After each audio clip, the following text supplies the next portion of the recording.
অলিম্পিকে ফুটবলের quarter final নিশ্চিতে রাতে ইউক্রেনের মুখোমুখি হবে আর্জেন্টিনা।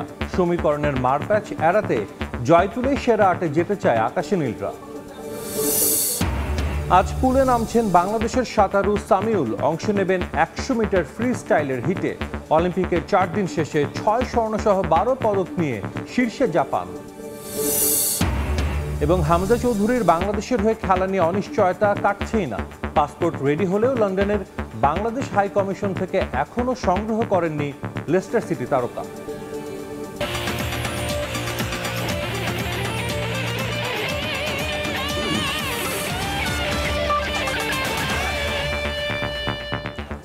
বিশ্বের নানা প্রান্তের খেলাধুলার খবর নিয়ে আমাদের নিয়মিত আয়োজন খেলার সময়, আর এই আয়োজনে আপনাদের সঙ্গে আছি আমি সাজিদ মুস্তাহিদ। প্যারিস অলিম্পিকে আজ পুলে নামছেন বাংলাদেশের সাঁতারু সামিউল ইসলাম রাফি। প্যারিসের লা ডিফেন্স অ্যাকুয়াটিক সেন্টারে বাংলাদেশ সময় বিকেল 3:18 পুলে নামবেন এই তরুণ সাঁতারু। পুরুষদের 100 মিটার ফ্রি স্টাইল হিটে অংশ নেবেন রাফি। বর্তমানে দেশের সেরা সাঁতারু তিনি। যথেষ্ট অনুশীলন ও আত্মবিশ্বাস নিয়েই প্যারিসে পা রেখেছেন এই অ্যাথলিট। দীর্ঘদিন ওয়ার্ল্ড অ্যাকুয়াটিক্সের অধীনে বিশেষ কোর্স করায় তাকে নিয়ে স্বপ্ন দেখছে বাংলাদেশ সাঁতার ফেডারেশন। তবে কোনো পদক নয়, অলিম্পিকে টাইমিংয়ের দিকে গুরুত্ব দিচ্ছেন দেশ সেরা এই সাঁতারু। 2034 বিশ্বকাপের জন্য অফিসিয়ালভাবে ফিফার কাছে বিড জমা দিয়েছে সৌদি আরব। সোমবার প্যারিসে ফিফা সভাপতি জিয়ান্নি ইনফান্তিনোর কাছে বিড বই জমা দেন সৌদি আরবের ক্রীড়ামন্ত্রী যুবরাজ আব্দুল আজিজ বিন তুর্কি আল ফয়সাল। এদিন ফিফার কাছে অফিসিয়াল বিড বই জমা দিয়েছে 2030 বিশ্বকাপের 6 আয়োজক দেশও। সবকিছু ভুল প্রমাণ করে সফল আয়োজনের মধ্য দিয়ে পুরো বিশ্বকে তাক লাগিয়ে দেয় কাতার। এরপর থেকে বিশ্বকাপ আয়োজনের জন্য উঠে পড়ে লাগে মধ্যপ্রাচ্যের আরেক দেশ সৌদি আরব। বিশ্বকাপ আয়োজনের জন্য 2034 বিশ্বকাপকে টার্গেট করে দেশটি। সোমবার প্যারিসে এক অনুষ্ঠানে ফিফা সভাপতি জিয়ান্নি ইনফান্তিনোর কাছে 2034 বিশ্বকাপের জন্য অফিসিয়াল বিড বই জমা দেয় সৌদি স্পোর্টস মিনিস্টার যুবরাজ আব্দুল আজিজ বিন তুর্কি আল ফয়সাল। এ সময় তার সঙ্গে উপস্থিত ছিলেন সৌদি আরাবিয়ান ফুটবল ফেডারেশনের সভাপতি ইয়াসির আল মিশেল। সৌদি আরবের সঙ্গে 2034 বিশ্বকাপ আয়োজনের দৌড়ে ছিল অস্ট্রেলিয়া। শেষ পর্যন্ত নিজেদের নাম সরিয়ে নেয় সকারুজ। তবে আয়োজনের বিড জমা দেওয়ার জন্য 31 জুলাই পর্যন্ত সময়সীমা বেঁধে দিয়েছে ফিফা। আর কোনো অঘটন না ঘটলে 2034 বিশ্বকাপের আয়োজক হতে যাচ্ছে সৌদি আরব।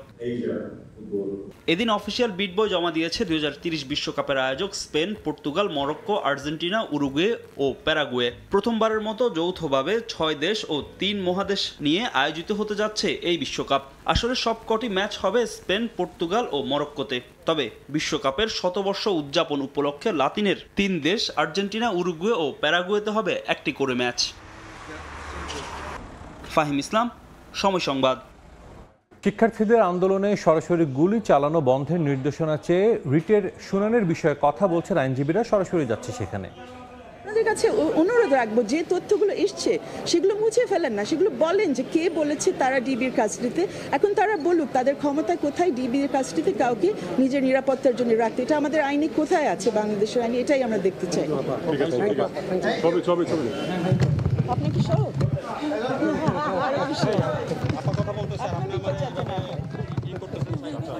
হামজা দেওয়ান চৌধুরী কবে বাংলাদেশের হয়ে খেলবেন এই বিষয়ে কিছুই জানে না বাফুফে। লেস্টার সিটির এই ফুটবলারের পাসপোর্ট রেডি হলেও লন্ডনে বাংলাদেশ হাইকমিশন থেকে তিনি সেটা এখনও গ্রহণ করেননি। তার সঙ্গে যোগাযোগও করেনি বাফুফে। এদিকে কক্সবাজারের টেকনিক্যাল সেন্টারের জন্য ফিফাকে পরিবেশের প্রভাব নিয়ে গবেষণা রিপোর্ট পাঠিয়েছে বাফুফে। আগস্টে ফিফার অনুমতি পেলে শুরু হবে প্রজেক্টের কাজ। হামজা দেওয়ান চৌধুরী খেলবেন বাংলাদেশের হয়ে, যে খবর দেশের ফুটবলে শোরগোল ফেলে দিয়েছিল। আসন্ন সেপ্টেম্বর উইন্ডোতে বাংলাদেশ ফুটবল ফেডারেশন হামজাকে দলে পাওয়ার প্রত্যাশা করলেও আইনি প্রক্রিয়ায় ঝুলে আছে সবকিছু। এর আগে লন্ডনে অবস্থিত বাংলাদেশের হাই কমিশনে পাসপোর্টের আবেদন করতে গিয়েও বিড়ম্বনায় পড়তে হয় হামজাকে। প্রথম দফায় হতাশ হয়ে ফিরে যান তিনি। এরপর হামজার পাসপোর্ট তৈরিতে বাফুফে সহযোগিতা করবে বলেও জানায়। তবে লেস্টার সিটির তারকা ফুটবলারের বাংলাদেশি পাসপোর্ট রেডি হলেও সেটা তিনি এখনও গ্রহণ করেননি। এই বিষয়ে বিস্তারিত কিছুই জানে না ফুটবল ফেডারেশনও। আমরা যতটুকু জানি ওর পাসপোর্ট হয়েছে, ও এখন পর্যন্ত হচ্ছে পাসপোর্টটা এম্বাসি থেকে নিতে পারেনি, ও যেহেতু প্রি সিজন শুরু হয়ে গিয়েছে।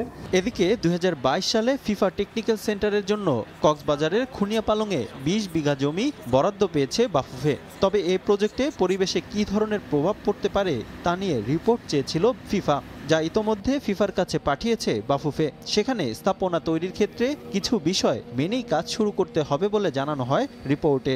500 মিটার এরিয়ার মধ্যে কোনো বাইরে যে এরিয়াটা আছে ওইটার বাইরে কোনো স্থাপনা তৈরি করা যাবে না। যেটা করতে হবে আমাদের যে 20 একর জায়গা আছে ওইটার মধ্যেই করতে হবে। এর পরবর্তীতে হচ্ছে আরেকটা ওদের রেকমেন্ডেশন হচ্ছে যে আমাদের এখানে যত গাছ কাটা যাবে তার দ্বিগুণ অথবা তার বেশি গাছ লাগাতে হবে। আরেকটা রেকমেন্ডেশন হচ্ছে ওদের ওইখানে যে প্রাণী আছে, হাতি আছে কিছু, ওদের জন্য গহীন অরণ্যে কিছু আমাদের কাঁঠাল গাছ, কলা গাছ এরকম লাগাতে হবে। বিএফএফ সেন্টার ফর এক্সিলেন্স প্রজেক্টের জন্য $30 লাখ বেশি অর্থ প্রদান করবে ফিফা। তবে কাজ শুরু করতে অপেক্ষা করতে হবে ফিফার অনুমতি পাওয়া পর্যন্ত, যা আসতে পারে আগামী মাসে। আমরা ইতিমধ্যেই হচ্ছে ফিফার কাছে এই ইএসআই রিপোর্টটা, ঢাকা ভার্সিটি রিপোর্টটা পাঠিয়েছি। আমরা আগস্টের শেষ নাগাদ ফিফা থেকে আমরা পরবর্তী নির্দেশনা পাবো। ফিফার এই প্রজেক্টে শুধু ফুটবলেরই উন্নয়ন নয়, সঙ্গে দুয়ার খুলবে কর্মসংস্থানেরও। টাইমলাইন কত হবে? রিফাতুল ইসলাম মিরন, সময় সংবাদ, ঢাকা। শিক্ষার্থীদের আন্দোলনে সরাসরি গুলি চালানো বন্ধের নির্দেশনা চেয়ে রিটের শুনানির বিষয়ে কথা বলছেন রাষ্ট্রপক্ষের আইনজীবী। সরাসরি যাচ্ছি সেখানে।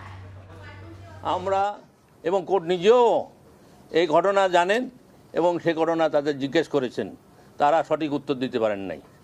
তারপর হচ্ছে এই 6 জনের মা বাপ বলতেছে যে তারা সুস্থ আছে, তাদের এর আটকায় রাখা হয় নাই, তারা তাদের সিকিউরিটি পারপাজেই ডিবি অফিসে আশ্রয় নিয়েছে।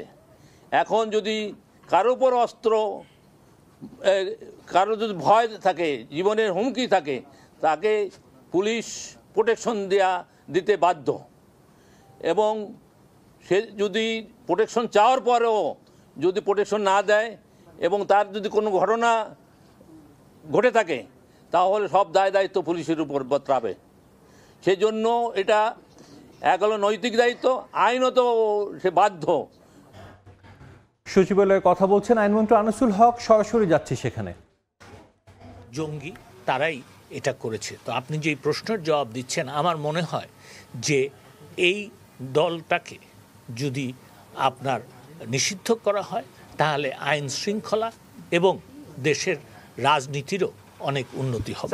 ধন্যবাদ। এটা কি স্বরাষ্ট্র মন্ত্রণালয় থেকে জানানো হবে বা নোটিফিকেশন বা গ্যাজেট হবে? জি, কালকের মধ্যে যদি একটা সিদ্ধান্ত নিতে হয় সেটা নির্বাহী আদেশ হবে। 1 2 হচ্ছে কোন দলকে যখন নিষিদ্ধ করা হয় তখন সেটা নির্বাহী আদেশই হয়, সেটা কোনো বিচার বিভাগীয় আদেশে হয় না। জি, বিচার করার, যুদ্ধ অপরাধীদের অপরাধের দায়ে বিচার করা এক কথা, জামাতকে নিষিদ্ধ করা আরেক কথা। যুদ্ধ অপরাধের দায়ে যদি এই আইনের যে পরিবর্তনের কথা এবং সংশোধনের কথা আমরা লিখেছি, সেই সংশোধন যদি হতো এবং সেটা হলেও সেটা হবে, এবং সেটা হলে যেটা হবে যে জামাতকে যুদ্ধ অপরাধী হিসাবে বিচার করা হবে। জি বলেন। এটা আপনারা দেখবেন। সচিবালয়ে কথা বলছিলেন আইনমন্ত্রী আনিসুল হক। আমরা সরাসরি ছিলাম সেখানে।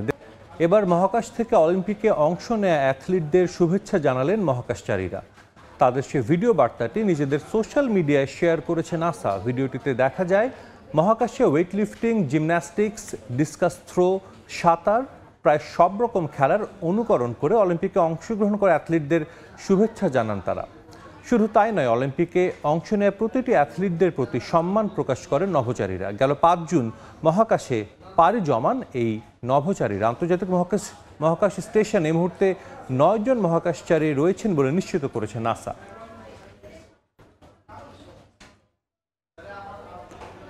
এই ছিল খেলার সময়ে। দুপুরের সময় সঙ্গে থাকবেন সহকর্মী মার্জিয়া শ্রেয়া। ধন্যবাদ সাজিদ। দুপুরের সময় নিয়ে ফিরছি কিছুক্ষণ পর, সঙ্গেই থাকুন সময়।